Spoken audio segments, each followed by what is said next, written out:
Rambam. We conclude today the laws of Pesach. Chametz Matzah, chapter 8.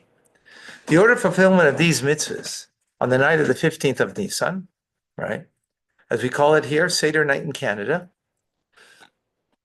is as follows. In the beginning, a cup of wine is mixed for each individual.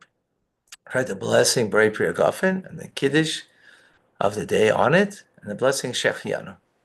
Then they drink it. Afterwards, one recites a blessing on the Tilas Yadayim and washes one's hands. Wow.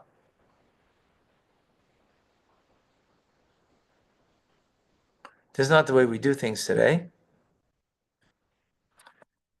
I'm trying, is he giving the biblical, maybe he's giving like the biblical way that it was done in the times of the Holy Temple.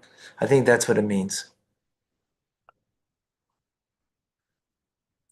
I think this is the way it was done in the Holy Temple.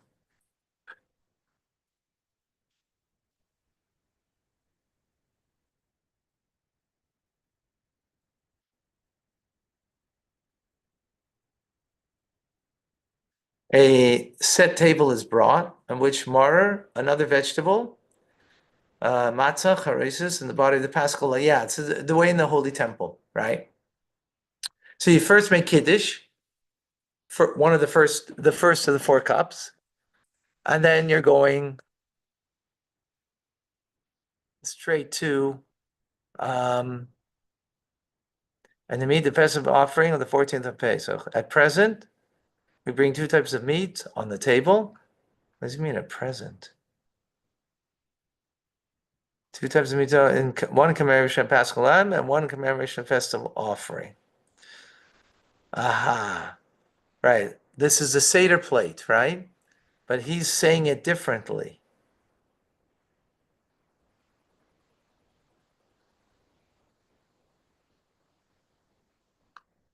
The table is set. Doesn't mean you're eating from these things. But why did you make al natil yadayim? You have to make a mitzi.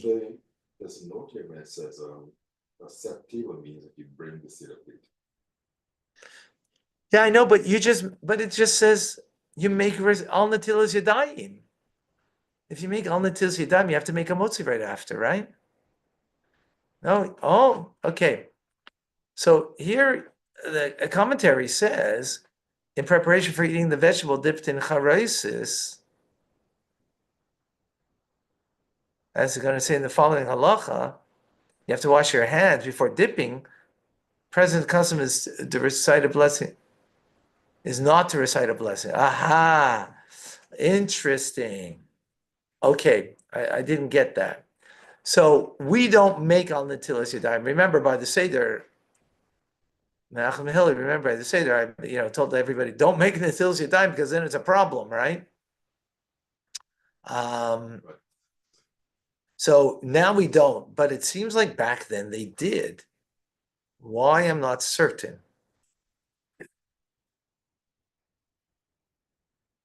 I guess because you're washing your hands to do something.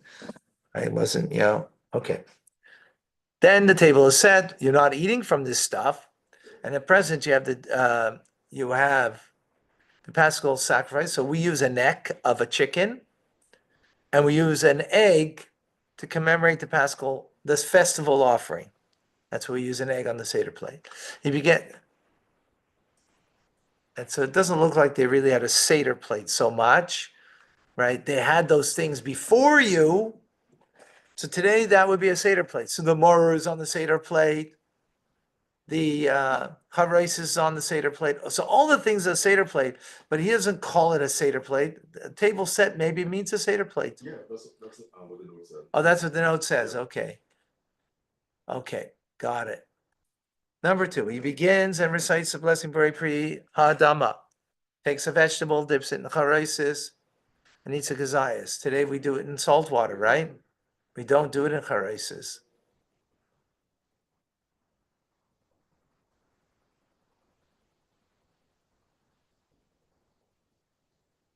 Yeah, we do it in salt water.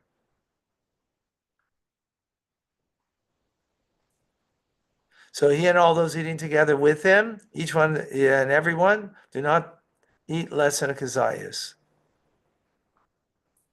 We use an onion, some people use a potato, different customs for that.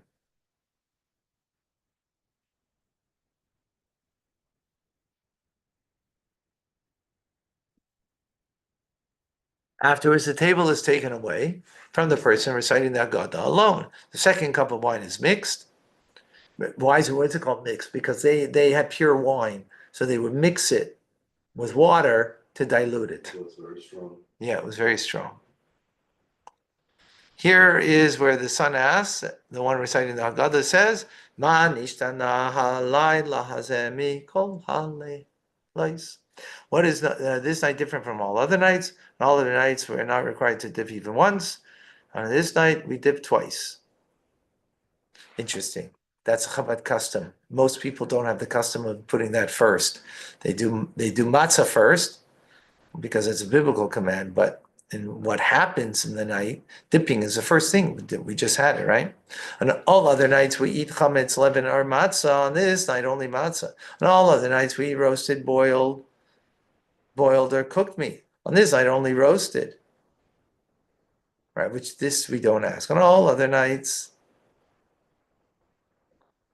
we eat all any type of vegetable. On this night, we eat bitter herbs. On all other nights, we eat sitting upright or reclining. On this night, we recline. That's 5 questions, by the way. But we don't have the one about roasting, because that roasting is about the Paschal Lamb offering that is roasted. We don't have that today, so we only have 4 questions. At present, one does not recite the question on this night if only roasted for not have a Paschal sacrifice. One begins to describe our people's base origins, and recites until one concludes expounding on the entire passage, beginning an Aramean sought to destroy my father, the table to return to him, which means what we do today is we reveal the matzah, the middle matzah that we broke. We broke before this. Doesn't look like he has breaking of the matzah, right? And the bigger piece for the afikomen, and the smaller piece is for, excuse me, is for on the Seder plate for lechamoni, for a poor man's portion, which is only half a bread. So Rambam doesn't have that. Interesting.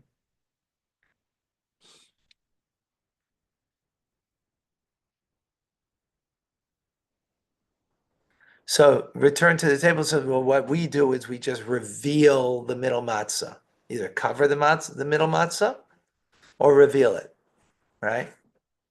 He says this Paschal sacrifice that we eat is because the omnipresent passed over the houses of the ancestors in Egypt, and then we shall say it is a Paschal sacrifice unto God. That's at the end. Remember, Rabban Gamliel said 3 things that if you don't say, that you don't fulfill the mitzvah of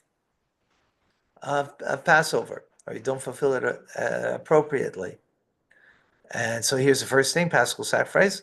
Then he lifts up the maror, and hence it says maror that we eat because the Egyptians made our lives of our forefathers bitter in Egypt, as it states, bitter our lives. And the third thing about matzah, lifts up the matzah in his hand, and he says, this matzah that we eat is because of the dough that our ancestors were not able to leaven before the Holy One, blessed be He, was revealed to them and redeemed them immediately. And they baked the dough, which they took out of Egypt, as cakes of matzah. At present, he says, the Paschal sacrifice of which our ancestors would eat in the temple was standing is because Olam Basmi passed over the houses of the ancestors.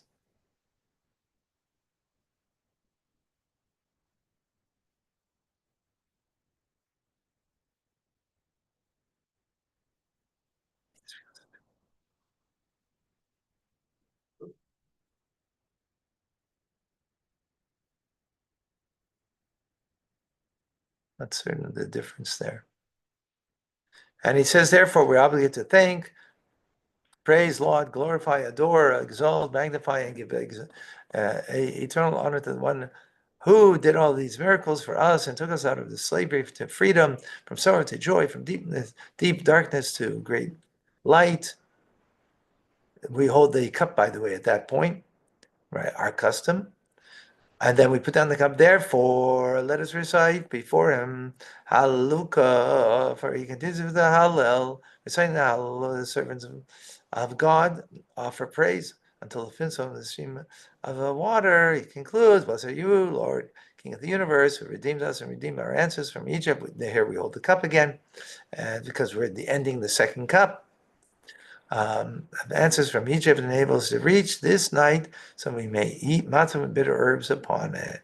Present he adds, so too God, the Lord of our fathers, enables us to reach through other festivals and the holidays that will come to us in peace, celebrating the rebuilding of your city and rejoicing of your service. Then we shall eat about the sacrifices and the paschal offerings, whose blood shall be sprinkled on the wall of your altar to be graciously accepted. Then we shall offer thanks to you with a new song for the redemption and deliverance of our souls. Blessed be you, God, who redeemed Israel, who recites the blessing, Borei Pri Hagafen, and drinks the second cup, reclining on your left side. After he recites the blessing, the Tilis Yadayim, washes his hands a second time, for he diverted his attention from his hands during the time they recited the Haggadah. He takes 2 cakes of matzah, divides them, one of them, places the broken half inside of the whole cake, and recites a blessing, Hamaytzi Lechem Min Haaretz. Why does not recite a blessing on two loaves of the other vessels? Because of the bread of poverty, just as a poor man is accustomed to eating a broken loaf, so too the broken loaf should be used. We do differently. We have 3 matzahs. 3 matzahs. So we have 3 matzahs. We place our hands on all 3 to make the blessing over matzah. No, it's on all 3, because you need to have 2 whole. Then you let go of the bottom, the third one on the bottom. Then you make the blessing of eating matzah over the 1.5. And then you take from the matzah, recline and eat. That's how we do it. We do it differently. That says for their matzah, like municipality matzah today, to be folded. That's what it is, broken half inside. What does it mean, folded? What do you mean folded? It's very supple or pliable. Aha. As opposed to be brittle. Right. Got it. They don't know that it's possible, but that's what they say. Because it was thicker matzah that they made then. It was thicker matzah that they made. To be folded, I mean, like. Because it's thicker, so it's somewhat pliable, I guess. We don't do it that way today. It's almost like a pita. Right? Pita could be folded.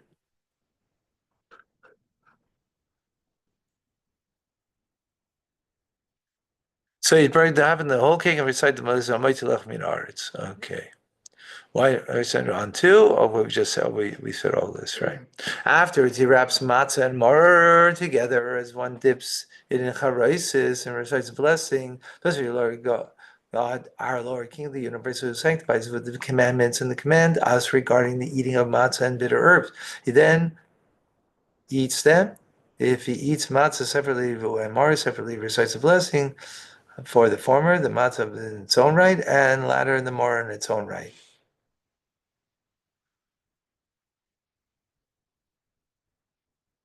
So he's speaking about the times of the Holy Temple, right? Yeah. Because now, after eating matzah, then we eat maror. And then we eat matzah and maror together. That's how we do it, the karach. After he recites, blessed are you, God, our Lord, King of the universe, who sanctifies with his commandments, and commanded us to regarding eating of the sacrifice, which we don't have today, of course. And he first partakes of the meat of the chagiga, which is the holiday offering, which is the egg. And that's what we do by the meal too, by the way. First thing that we eat is an egg. Right? Why? Because according to chagiga, back in the day, that was the first thing in the meal that you ate. Offering the 14th Nisan, then he recites the blessing, bless you, Lord, King of the universe, sanctifies with the commandments, command us to regard to eating the paschal sacrifice, and eats from the body of the sacrifice, paschal sacrifice. Reciting the blessing, paschal sacrifice, does not free one from the obligation of the blessing, for the Chagiga offering. There are two different offerings, right? Conversely, the blessing for the Chagiga offering does not free one for the obligation blessing on the Paschal sacrifice. Because Chagiga comes from a Chag, which means holiday. It's a holiday sacrifice, which every holiday we bring. So if you did one, even though they're both meat, one doesn't fulfill the obligation for the other. At present, when there's no Paschal sacrifice, after one recites the blessing on Motzi Lechem, one then recites blessing al Netilas, al Achilas Matzah, dips the matzah and charesis and eats it. Afterwards, one recites the blessing al Achilas Morer, dips the morer, charesis and eats it. It's interesting. We do it a different order, right? We don't do the sandwich second. We do it third. We do the morer second. I'm very surprised about that. Why that would be. One should not leave the bitter herbs and the charesis for a prolonged period lest they taste be negated. Right, the charesis will, nullify the taste. It's a mitzvah ordained by the sages. After one should wrap matzah and mortar, here's matzah and mortar together, dip in the charesis and eat without reciting blessing to recall the temple. So we do that third. It is here. So then what is achilas matzah? Dips the matzah charesis. Okay, I'm sorry. Because he said dip here the matzah and charesis, which we do not do today. Right, we only eat it as is. Yeah.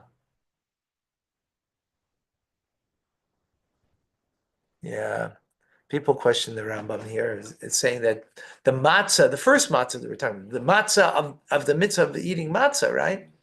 He made the bracha al chilas matzah. He says you dip in charesis. So many of the commentators disagree with him. And in fact, we don't do it that way. It's just matzah. We don't even dip it into salt. Matzah itself. There's another that says, as was the custom of Hillel. Right. So Rambam doesn't say that, but that we say that, right? Kena say Hillel, hayakerach matzah, right? So did Hillel that he bound up matzah and maror and ate them together. I don't know why it's Kena say Hillel, because he lived in times of the Holy Temple. So that was done in the Holy Temple. That's interesting. Rambam doesn't bring it down, if you notice.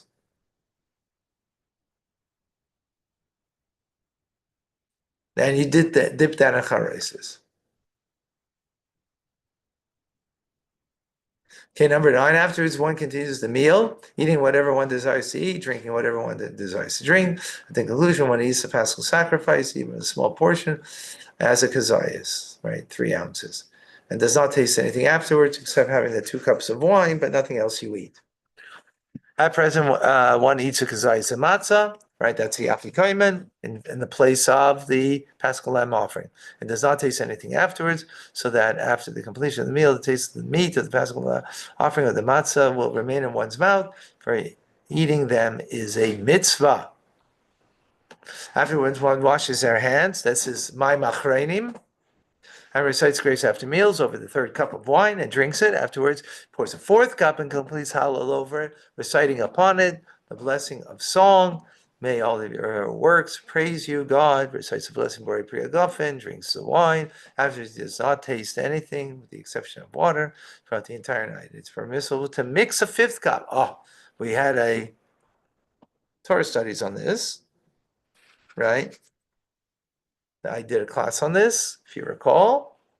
So you mix a 5th cup, and this is not the case of Eliyahu, because the case of Eliyahu, the first time it's ever mentioned in teachings is like 1470.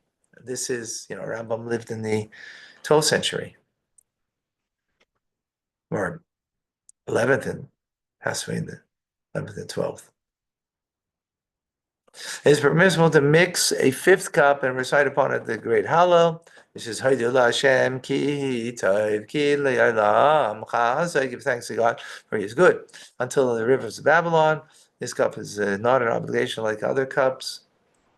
One may complete the Hallel whenever one desires, even though it may not place it it is not the place where one ate. In the place where the customer to eat roasted meat on Pesach night, one may eat. However, in the place where it's customary not to eat roasted meat, which is our custom, we don't roast meat, one should not eat it, lest it be said that this meat was a Paschal lamb offering. Sorry. In all places, it is forbidden to eat a whole sheep that has been roasted in its entirety on this night, or would appear as though you're eating a sacrifice animals outside of the prescribed for them. If it is cut into pieces, is lacking a limb, or one of the limbs attached to it has been boiled, is permitted to place where roasted meat is customarily eaten. A person does not have any wine on that night on Pesach, recites Kiddush over the matzah, as he would do on Shabbos. Afterwards, he carries out all the above matters according to the order. A person who has no vegetables besides bitter herbs. At the outside for Karpis, he recites 2 blessings over the bitter herbs and Beri Priya Adama, Alachilas Morer, and partakes of them. When he concludes the Gada, he recites a blessing on the matzah and eats it after he eats from the bitter herbs without reciting a blessing. A person who has only one single kazayas of an olive sign shmura matzah, when he concludes eating the meal from the matzah which it was not watched, then he comes in, he receives a blessing al achilas matzah, eats the gazayas, and does not taste anything afterwards.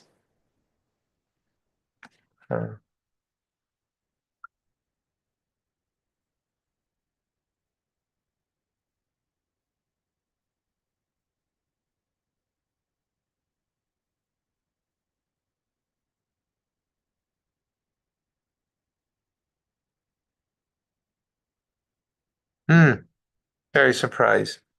Make that mitzi on the matcha that's not shmura. I'm surprised. A person who slept in the midst of the meal and woke up does not begin to eat again. However, if some members of the company slept in the middle of the meal, they may eat again because they were in the company of others. If they all fall asleep into a sound slumber and then awoke, they should not eat. If they all merely doze, they may eat. Psh. All right. All right, folks. Thank you very much. Amazing. Good Shabbos. God bless you. Thank you, Thank you, Rabbi. Rabbi. Good Shabbos. Good Shabbos to all.